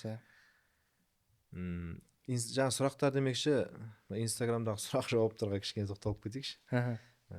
енді сенде де жарылып жатқан шығар, ана дайрект дей ма, директ дей ма, не деп айтады осыны, қайсысы дұрыс? Біреулер директ дейді, біреулер дайрект деп жазады маған. Дайрект оқисыз ба, жеке дейді, жекені оқисыз ба дейді. Оқисың ғой енді, кейбіреулер мынадай роман келеді, 2-ші бөлімі бар, 3-ші бөлімі бар, бір эпизодтарында қайнатасы мен енесі жүреді, 2-ші эпизодта қайнапасы қосылып жатады оған. Дұрыс қой, бір жағынан жеңілдеп қалды, жазып мен оқымасам да оны оқығанда оқимын ғой енді, бірақ ашып оған жауап бермесем де ол әйтеуір ана ішіндегісін анаған түсірді. Анан жазғаны үшін құрметтеймін мен оны ше, мынандай қылып жазу үшін де адамда ой керек қой, бірақ оның ойын хатқа түсіру үшін де. Бірақ кейде енді жаңағыдай қалай айтсам, осы жерде бір әдептен асып кетіп жатады ма, енді бізді блогер санайтын адамдар бар шығар, иә бір жағынан кішігірім блогерлігіміз бар ғой, бірақ ол біздің негізгі мамандығымыз емес деп айтқым келеді да. Әдеп жағы жаңағыдай мысалы жазады, кейде ашып қарайсың, енді ол жауап беру үшін де ойлану керек, іздену керек қой, қоя саласың. Содан кейін сұрақ белгілер келеді, 1000 сұрақ белгі. Алло дегендер. Оу, не болды деген сияқты. Осы жерлерде бір нәрседен айтып кету керек шығар, байланысқа. Негізі әдеп керек қой, біз шынымен жаңа блогер деп ойлайды да, бір кісілер блогер немесе жаңа өткенде біреу жазып жүрді, мына психолог жігіт жақсы айтты деп. Мен психолог емессіз, блогер емес, кәдімгі молдамыз ғой деп жатырмын да, ондай ешқандай жоқ, исламтанушы. Сол кейде енді сұрақ деген өте көп қой. Мысалы сұрақ жауап ұйымдастырамын, мысалы сторис инстаграмда, ол жерде енді шама келгенше мысалы тіпті кейде 1000-нан асып кетеді сұрақтан, кәдімгі астыға тұрыс шегі жоқ ана сұрақтардың барлығын шама жеткенше қараймын. Ол жерде мәселе жеке сұрақтарға жауап беру емес, ол жерде жалпы халықтың негізгі жаңа боль дейді ғой, соны анықтау үшін көбінесе. Өйткені қарайсың да, қазір мысалға жүрек дерттерімен көп ауру болып жатыр екен, немесе қазір отбасылық осындай мәселелер көп қойып жатыр, онда біз сәл бағыт сол жаққа бұруымыз керек. Яғни осы проблема қазір негізгі проблема болып тұр екен деп, негізі кейінде халықпен жақсырақ жұмыс істеу үшін жасалатын бір анализ іспетті нәрсе да бұл. Ал дәл қазір қоғам керек сұрақтарға әрине сол жерде жауап береміз. Сол себептен реніш болмасын деп жатқанмын, неге сұрақтар жауап беремей жатса, одан кейін де ол жерде уақыт жетіспейді деген сияқты. Сол себепті одан кейін тағы бір ренжитін бір мәселе бар енді, қалай айтсам болады. Мысалға біреу жаңа ұзын қылып сұрақ қояды да, сол сұрақты копировать етеді да 45 адамға қояды. Ішінен ең жұмысы жоқ, қолы бос біреу жауап берер дейді да бүйтіп. Одан кейін соған жауап берсең, жаңа ана ұстаздан сұрадым, ол кісі былай деп айтты ғой дейді да. Негізі қарапайым келетін нәрсе, бір сұрақты 2 ұстазға қою әдепсіздік негізі. Сен о бастан өзің сенетін адамға қоюың керек та негізі сұрақты. Мен мынаған біліміне көбірек сенем, осы маған жауап беру керек деп. Ал қайсы бос сол жауап береді, кейін анау сұрады, ол да жауап берді деген секілді нәрсе болмайды. Әдепсіздік та негізі, өйткені ол ұстаз басқа жауап береді, кейін жаңағы ол ұстаз бен мына ұстаз арасы дұрыс болмай қалады, сен неге былай жауап бердің деп сондай бір кикілжіңдер болып қалады. Сол себепті сұрақты қойсаң нақты жауап береді ау деген бір адамға анау сұрағыңды қой, 2-3 адамға қой, бірақ та ол жауап берсе, анау былай деп айтты деп екеуінің арасына от салып жүретіндер де бар да. Сол себепті барынша сұрақ қою әдебінде қалыптастыра білсек, нұр үстіне нұр болар еді. Одан кейін көптеген сұрақтар қойылады, мысалы жаңа неке мәселесінде, бір ислам финанс мәселесінде, ол сұрақтарды жалпы күрделі ауыр сұрақтарды тек фәтуа кезетке сұраған дұрыс.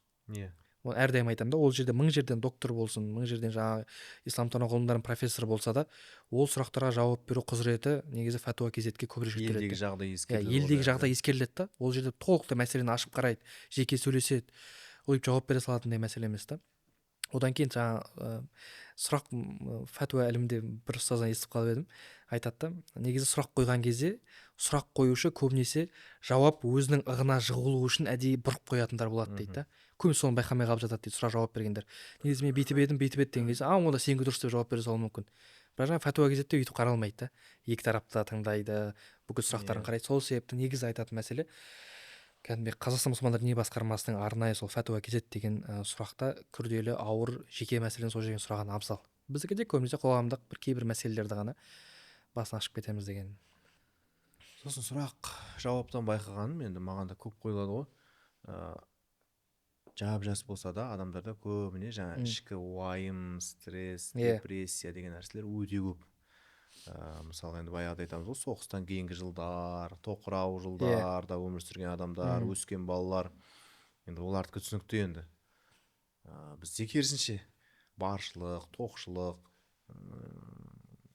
енді қолжетімділік деген нәрселер өте көп қой енді. Бірақ сонда да адамдардан ішкі күйзеліс, ішкі жан дүниенің күйреуі, сондай нәрселер өте көп байқалады. бұл жерде де рухани әңгіменің жетіспеуі ма, расы. жоқ әлде сондай кітаптардың жетіспеушілігі ма, бір анау баяғы ізгілердің қиссаларын, мысалға пайғамбар саллаллаху алейхи вассалам өмірбаяны, сахабалардың өмірбаяны деген сияқты бұрынғы дүниені тәрк еткен тақуалардың, құдайға берілген құлдардың, сондай бір солардың жалбарынған дұғаларының үлгілері деген сияқты бір рухани нәрселер жетіспейтін сияқты. Өйткені бізде соңғы жылдары не болды? Соңғы жылдары бизнес бастау, жеке даму, тайм менеджмент, бәріне үлгеру, мықты болу, тұлға болу, тағы сондай нәрселер. Оның үстіне оның барлығы бізге мұсылманшылық бейнеде емес, басқа батыстық бейнеде, батыстық образда келді. Соны бойымызға сіңірдік. Ол біздің ішкідегі генімізге дейін сіңіп кеткен рухани жан дүниемізбен, біздің рухани құндылықтарымызбен үйлеспеді. Сонымен іште текетірес болды ма деп те ойлаймын да. Қазіргі жастардың осындай сұрақтар саған да кездесе ма? Стрессте жүрмін, депрессия болып жатыр, не істесем болады. Енді жаңа айтқан секілді тайм менеджмент немесе жаңа бүкіл жалпы әлем қазір адамды, оның бір қалай айтсам болады, бір денесін немесе өзінің бір тәнін тойдырумен айналысады да негізі. Күшті болу, қуатты болу деген секілді. Бірақ та рухты тойдырумен айналысатындар аз да өте. Бізде өткенде депрессия, стресстің негізі көбісі әрине жалпы менің ойымша негізі сол рух ашық болғаннан болады да. Ал рух тойдыратын нәрсе әлбетте бірінші орында таңғы зікір, кешкі зікір, одан кейін міндетті түрде білім. Білімнің ерекше қасиеті білім рухты тойдырады. Өйткені мысалға бір риуаяттар келеді ғой, мысалға кімде-кім ілім жолында жүріп қайтыс болатын болса, оны қабірде періштелер оған қияметке дейін ілім береді дейтін бар ғой. Сол ілім жолына кететін болса, сол жерде айтады да, ол негізгі мәселе қабірде рух қой, тән жоқ. Негізі рухтың азығы болып тұр ғой дейді бір жағынан осы ғалымдар. Сол жерде негізі білімнің жоқтығынан, ілімнің жоқтығынан, одан кейін білім деген нәрсе бұл құр ақпарат емес. Ана жерден оқыдым, мына жерден тыңдадым емес, кәдімгідей бір мешітке барып, бір алдында отырып, атақты Жәбірейіл хадисі бар ғой. Жәбірейіл келді, пайғамбар саллаллаху алейхи вассаламға тізесін алдына қойып, сөйтіп сұрақ қойды. Бұл жерде негізгі бір мән ілім осылай алыну керек деген ғой. Енді тізе деген сөз алдында отырып, сол жерде бір хал болады да, кәдімгі ілімнің руханиятын тоятын хал, періштелер сен үшін кешірім тілейтін сондай бір хал ортада. Сол себепті рух ашығатын нәрсе көбінесе сол. Сондай бір берекелі рух тойдыратын мәжілістердің де аздығы, сондай бір зікірлердің аздығы деп те білемін негізгі себеп. Рухани әңгімеге деген мұқтаждық енді қазір көп адам оны жаңа әлеуметтік желіден де тыңдайды. Ол жерде де бір нұр болмайды ма деп ойлаймын мен. Өйткені жаңағыдай тізерлеп отыру, бетпе-бет деген, жаңа Рамадан әл-Бутида айтады ғой, уағыз деген ол айтушының рухани халінің тыңдаушыға өтуі дейді ғой. Ол жерде сен ол түсініп жатпасаң да, ол тақырып саған күрделі болып көрініп жатса да, сен ана кісінің алдында отырып, сонымен бетпе-бет сұхбат дейді ғой, сұхбаттас болғанның өзінен әдемі бір күш алып, әсер алып қайтасың. Мүмкін үйге келген кезде не айтты дегеніңіз білмеймін, әйтеуір керемет айтты деп қайтатын шығарсың. Жұмадан шыққан кезде көбісінің айтатын сөзі сол ғой. Не айтты деген білмеймін, әйтеуір күшті айтты дейді. Күшті болды әйтеуір. Сол сияқты адам ол күшті деп тұрған әсері де алған. Олар хаттанып қайтты, оның жаны демалып қайтты. Сахабаларда пайғамбар саллаллаху алейхи вассалам алдында отырған кезде күшті боламыз. Сондай бір жаңағы көзімізден жас кетіп, ақиретте бір табанымыз сол жақта отырамыз, үйге келеміз де бәрін ұмытып, жаңағы бейғамдыққа түсіп кетеміз дейді ғой. Бұл қалай болған деп. Сол берілетін сол жердегі рухани аура дейміз ба, атмосфера дейміз ба, сол нәрселердің де маңыздылығы қазір неге айтып отырмын, өйткені офлайн жүздесулер, офлайн сұхбаттар, бас қосулар бізде азайып кетті. Көре салам ғой ютубтан, ой, прямой эфирден не қыла салам ғой деген сияқты, жаңағы сұрақ қоя салам ғой деген сияқты нәрселер көпті. Ал енді бізде қазір жалғыз рухани орталықтар ол қазір мешіт қой. Бәріне тегін, бәріне ашық. Біз бір жерде бір бірдеңе сатып жатыр десе, ойбай, неге сатып жатыр, ол дін емес па, ол мешітке бармайсың ғой енді, сен тегін тұр мешітте. 24 сағат мешіт ашық.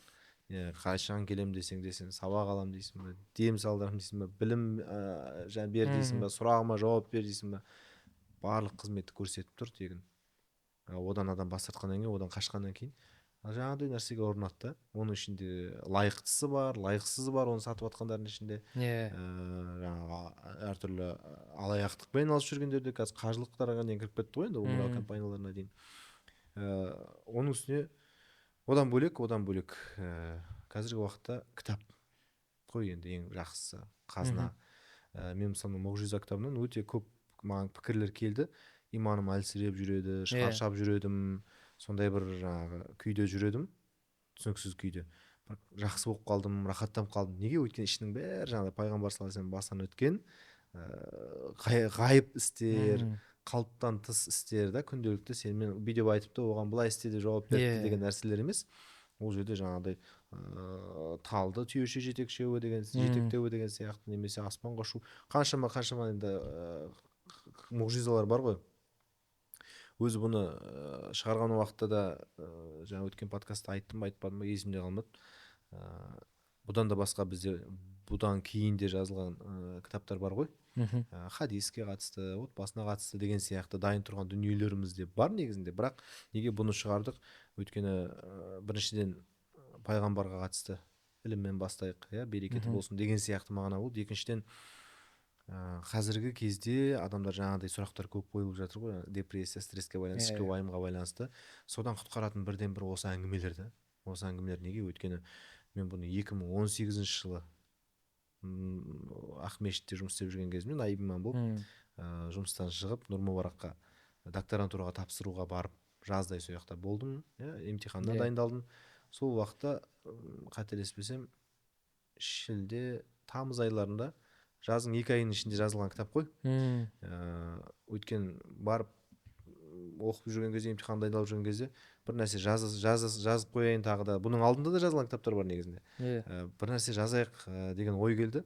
Сонда жан жаққа қарап, біріншіден таңдауыма түскені бұл тақырыптың бұған дейін қозғалмағаны, екіншіден ана әңгімелердің кәдімгідей жанға жағымды, өте күшті бір адамға әсер қалдыратыны да. Одан кейін енді ол қанша уақыт өтті? 2018-ден бері 7 жыл болды ма? Жаңағы мұқтаждық, бұндай әңгімеге деген мұқтаждық одан сайын үлкейді да, одан сайын күшейді. Мен шынымен де сол нәрсені көзім жеткені жаңағы адамдардың кері байланыстарындағы пікірі да. Біз сондай күйде жүредім, сондай бір ыңғайсыз, өзім түсінбей, бір не істерін білмей, қайда тастарын білмей жүрген кезімнен кәдімгідей мен жадыратты, жайнатты деген сияқты сөздерді көп естідік та. Сол үшін енді қазіргі уақытта ең болмаса тікелей өйтіп жаңағы ұстазбен сұхбат құрмаса да кітап оқып болса да адам рухани халін қалыптастыруға ұмтылу керек шығар. Енді бір сұрақ қалды. Қай аты жоқ подкаст екені есімде жоқ. Біреусінде сен айттың, адамдардың жаман ортасы болатыны сияқты, кітаптардың да жаман ортасы болады деп. Осыны сәл түсінбей қалғандар көп екен маған, өйткені сұрақтар келді осыған байланысты. Дәл осы кеше бүгін емес, бірақ содан кейін ол қалай болды, сол қалай, соны ашықтап әлі де түсіндіріп айтып бере ма деген сияқты. Жалпы кітаптардың жаман ортасы деген сөз түсінікті негізі. Бұл адамның руханиятына кері әсер ететін кітаптар болады кейбір. Біз бұрында бір көрдік қой бір кітапта. Ішін ашсаң кілең депрессия. Өлім жайлы. Сен қазір күліп отырсың ғой, ертең өлесің. Ол өлімді де көп айта беруге болмайды. Сол сияқты кітаптар көп, кейбір оқысаң депрессия түсіп кетесің. Ішін ашсаң андай тым не істеп жүреді, адамды бір ауырлатып жүреді, осы күнге дейін еңбектерін жоққа шығарып жүреді. Бір сондай кітаптар көп та негізі. Одан кейін жаңағындай адам дінсіздікке итермелейтін кітаптар көп болады. Кейде адам өз білмеген халде сондай кітаптарға бір бауыр басып қалуы мүмкін да. Бір өмірін негативке толтырып алады да кәдімгідей. Ананы жамандайтын, мынаны сынайтын, сосын әрдайым бір тарапты бір сынауға арналған кітаптар да жаман да. Адам андай бір сыншылдыққа итеріліп кетсе, бұл да жаман. Сол себепті руханияттың артыратын кітаптар бірден көрініп тұрады өзі. Ол пайғамбардың хадистері саллаллаху алейхи уассалам, Құран аяттары, ғалымдардың сөздері, сондай бір адамға бір тыныштық, ләззат сыйлайтын кітаптар керек та. Одан кейін жаңа өзінің нақты бір проблемасын шешетін кітаптар болады, жаңа айтып кеткен қаржылық сауаттылық, отбасылық мәселелер деген секілді. Ал одан да бөлек жаңа көркем әдебиеттер де жақсы, адамның бір рухын тынышталдырады, сондай бір керемет адамға әсер береді. Бірақ дәл жаңағындай кітаптардың да бір жаман ортасы болады да, сол секілді өзің не оқып отқанына қара. Жаңа айттық қой біз, сен кітап оқырман қалыптасу үшін бірінші оқи бер деп. Бірақ сол кітаптарға бауыр басып қалуға болмайды да. Одан кейін кітап оқу әдетін қалыптастырып алғаннан кейін болды, өзіңе керекті нағыз рухани кітаптарға көбірек көңіл бөлу қажет.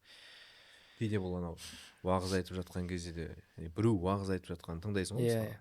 Ана адамның кейбір уағызшылары сол қазіргі басынан өтіп жатқан жағдайларын шамамен естіп Иә, отырасың ғой. Иә, иә. ана өзінің ішкі көңіл күйін ана жерге алып келеді да. Өзінің жаман энергетикасын, аурасын анау жамағатқа келіп төккен кезде кейде ойлайсың, мына шамалы демалып келіп барып, проблемаларын бір реттеп ыңғайлап келіп барып айтқанда ғой мына уағызды деп ше.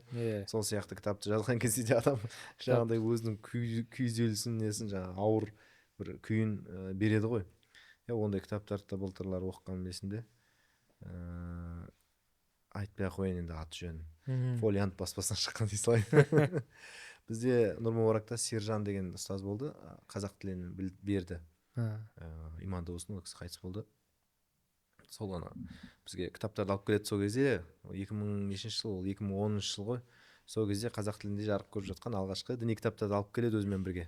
Әр сабаққа ше, сөйтеді де, соның сынайды ғой кітапты. Мына кітапты былай жазыпты, негізі бұлай болмайды, атын былай деп қойыпты, негізі ол дұрыс емес деген сияқты. Бізге енді болашақта сабақ болсын деп айта ма. Сол кезде бір есіме түсіп тұрғаны, ана адамдардың, ғалымдардың атын жазады ғой. Сол кезде 757 жылы қайтыс болған, дүние салған, ДС деп қысқартып жазамыз ғой. Соны біреу өл деп қысқартқан ғой. Мысалы 757 жылы өл деп бүйтіп оқып қалған ғой.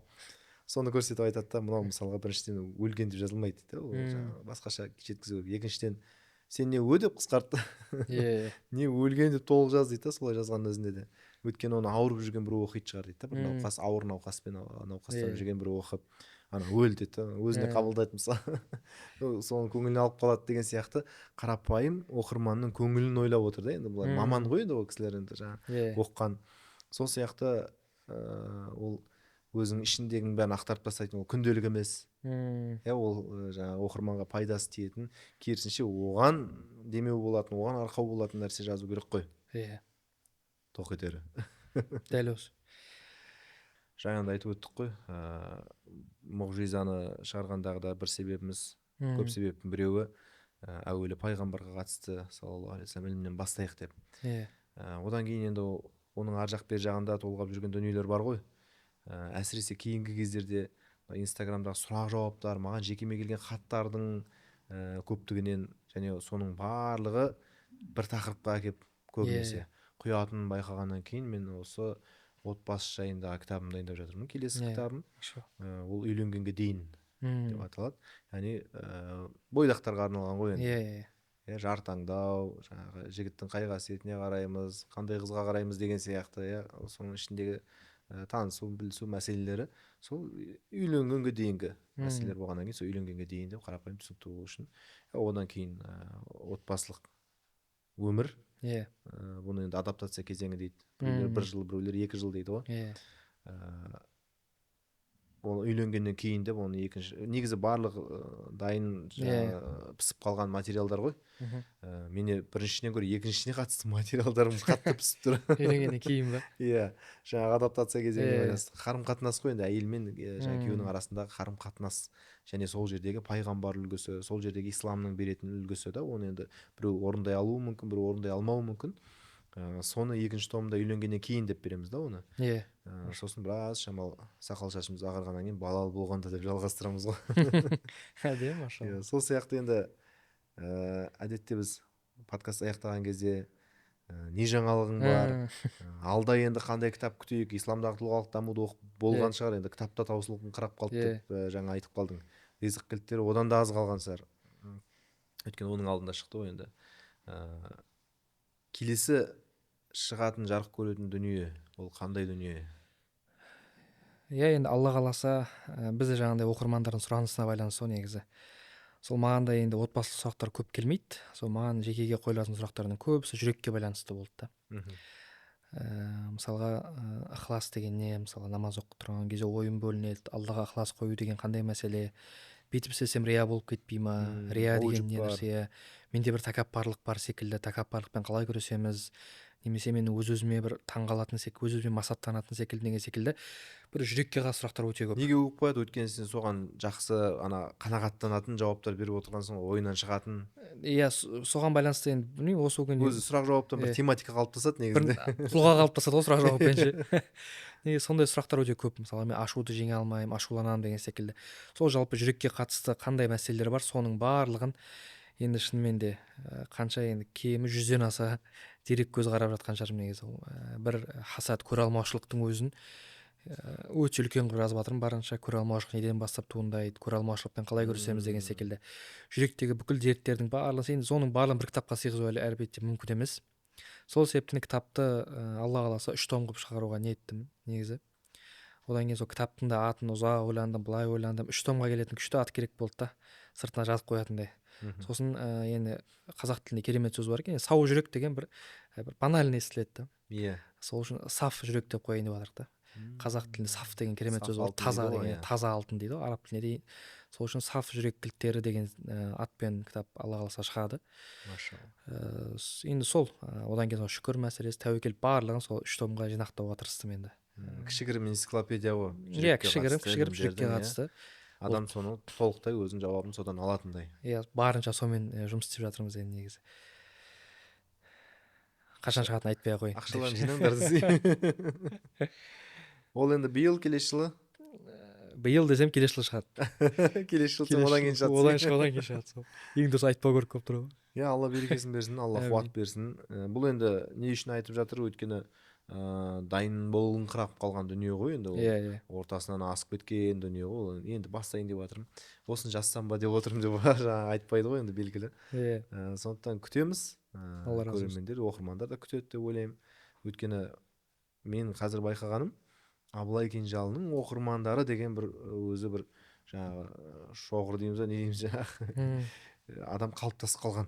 Иә, ол енді ол жерде сен жаңағы кітабыңа қарап болғанда да енді сен уже біліміңді көрді, сен жаңағы кітаппен қарым-қатынасыңды барлығын енді подкасттардан біліп отыр ғой. Анау аты жоқ подкасттың біріншіден бастап сені толықтай танып алды ғой енді. Енді соған қарап уже бұл кісі не берсе де пайдалы нәрсе береді деп сен дүниелеріңді асыға күтіп отыратын белгілі бір кәдімгі бір аудитория қалыптасып қалды деп осы кезге дейін айта аламыз, өйткені оны байқап жүрміз. Сондықтан сағына күтетін адамдар бар. Олардың да сарылтып уақытын сағындырмай тезірек шығаруына тілектеспіз. Иншалла. Алла берекесін берсін. Амин. Біз жаңа айтып жатырмыз ғой, мен осындай жаңалығым, сен осындай жаңалығың бар деп. Бірақ бізден бұрын аты жоқ подкаст ұжымының екеумізден де озып тұрған бір жаңалық бар екен, уақыт жағынан. Ол аты жоқ кітап. Сен жаңа рухани кешіңде айтып кеттік қой, аты жоқ кітап болады, шығады деп уәде беріп. Сол міне жақын айларда, күндерде Құдай қаласа жарық көріп оқырман қолына тиеді екен, оны да бір сүйіншілеп қояйық. Машалла. Ендеше қымбатты көрермен, аман болыңыздар, сау болыңыздар, оқыңыздар, дамыңыздар, бізбен бірге болыңыздар.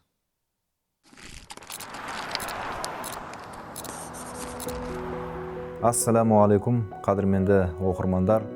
Сіздерге бүгін жақсы жаңалықпен шығып отырмыз. Менің Мұғжиза атты кітабыма тапсырыс беру ашылды. Бұл кітапта пайғамбарымыз саллаллаху алейхи уассаламның айды хақ бөлуі, мүбәрак саусақтарының арасына су ағуы, Исра, Миғраж оқиғалары сынды үлкен мұғжизалар қамтылған. Сонымен қатар Құранның мұғжизалығы жан-жақты түсіндірілген. Мұғжизаның не екендігі, оның басқа да керемет, сиқыр сынды көріністерден қандай айырмашылығы бар екені анықтап берілген. Бұл кітаптағы оқиғалар сізді бейне бір пайғамбар заманына алып барғандай, ғайып әлемде отырғандай сезім сыйлайды, көзіңізге жас келтіріп, жүрегіңізді елжіретеді. Сахабалар мұғжизаны береке деп білген. Осындай мол білім мен берекетке қалай қол жеткіземіз десеңіздер, төменде ақпараттар берілген.